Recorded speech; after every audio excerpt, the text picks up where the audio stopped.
there's five in my five first round quarterbacks.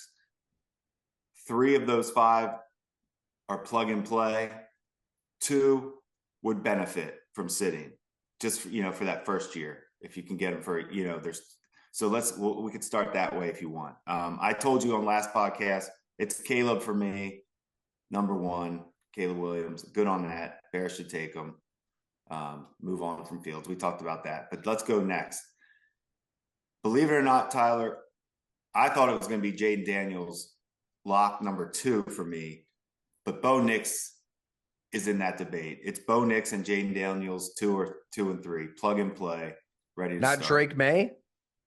Not Drake May. He needs a year to sit, in my opinion. I like McCarthy. I would take a chance on McCarthy over May. I thought you misspoke there on Bo Nix at first. So Bo Nix. I just studied Bo Nix for the first time this past week. I did those other guys previously because I hadn't really bought into. I just felt like because he was older, been around, transferred, Then you watch him, and then you start seeing it. He does play like an old man. Like you could tell he's been in college.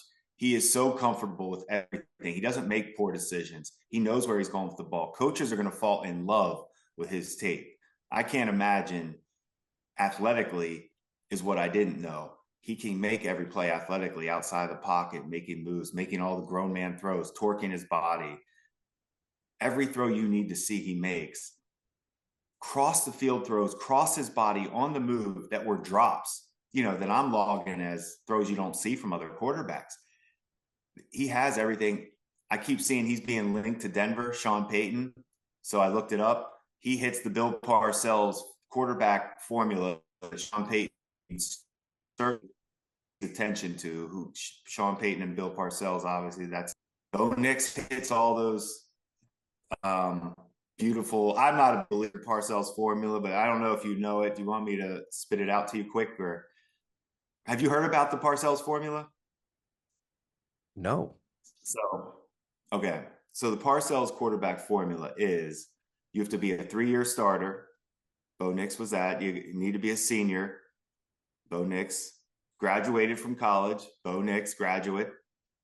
Start 30 games, win 23 games. That's a little strange. That's like whatever that percentage is, 70%, whatever that would be, maybe. He does all that. I check that. Post a 2-to-1 touchdown to interception ratio career. He does that. Complete 60% of your passes thrown or more. He does that. So he hits the Parcells thing. Now, I don't believe in that. I'm just saying that I could see why he's linked into the whole Denver and Sean Payton thing.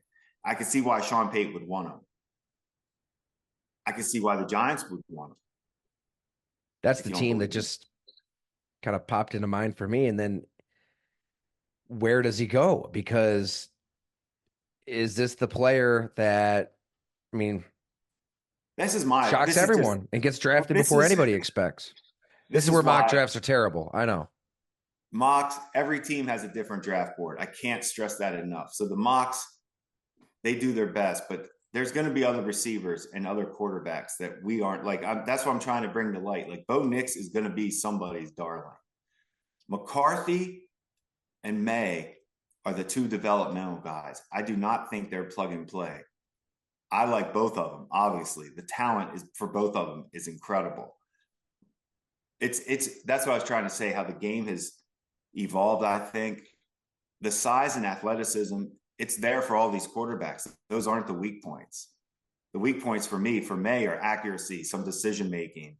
That could, he takes chances that you hold your breath on. He misses a lot of touchdowns. When I studied that receiver, they have Walker.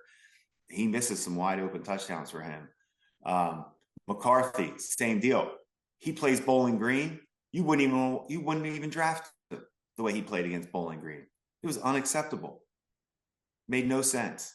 That bad. It out. It made no sense. But then you study the rest of everything. Interceptions, decision making. Like, what are you doing?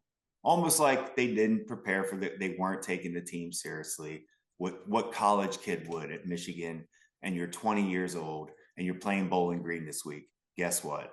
You didn't really prepare too hard. You didn't really need to know the safeties and coverages on Bowling Green's defense. And it showed. That's all I would say to him in an interview. I'd say, hey, man, you took that week off. Because that's all I would say. Just tell me, because that made no That's what sense. Stephon Diggs said, right? He admitted. Business decision when he didn't take that hit. And I said, I love it. Just tell me. I love it. So, yeah, that game made no sense for McCarthy. But then you watch the rest of it. He makes athletic throws other guys can't make. I think he's a better athlete than May. Both are tough. That's what I'm trying to say. It's 5 quarterbacks that I think are worthy of first-round picks.